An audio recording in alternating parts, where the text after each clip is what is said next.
one of the pivotal remixes that you put out was "Burn" by Ellie Goulding. You did an unofficial remix of that, and you've spoken about that kind of being a transformative moment in the sense where you used guitars and got feedback that you hadn't gotten before. Could you talk about that moment and how that kind of changed the way that you made music going forward?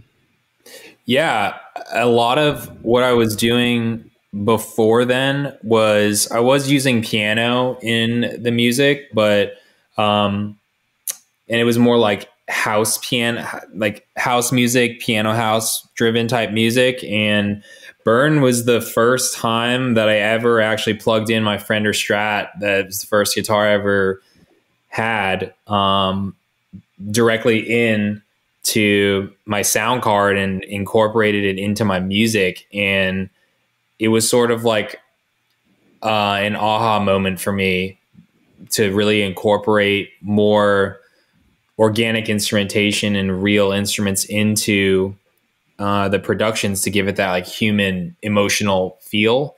Because even with the piano stuff, I was still maybe playing it on a MIDI keyboard, but then I was like quantizing it and drawing it in. So it was like perfectly precise, and it kind of had an electronic feel to it and a digital feel. Whereas doing directly lining in my guitars, you know, it's not totally like, it's a bit detuned. Like it's not perfect. And that imperfect nature of it, I think, is what actually makes you feel connected, that get that human connection with music. And that was the first time I did that. And it was the first time any of my music really got any notice, was when I started doing that. And I never really looked back from that moment on. What was it about the release of the song that made it obvious that people wanted more like that? Was it the comments? Was it the streams? Like, what were you? Yeah, it was kind of everything. I mean, I put out a couple songs before that, and it got, you know, a couple blogs were like, yeah, this is cool, like I'll post it, and it got, you know, several thousand streams, I guess. And then the Burn remix came out, and the comments were just like on a whole nother level.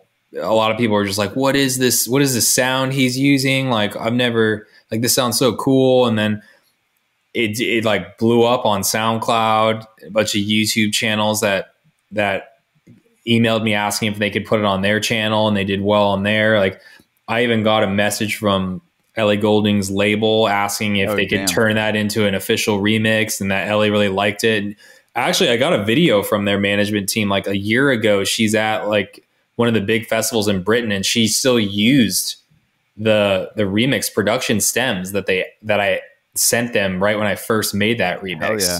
So it was like tapping into that nostalgia. Yeah. So all that, all those like signs were just so obvious to me that there was something definitely different and engaging on a like fan level with that production style. It was like immediately obvious when it came out.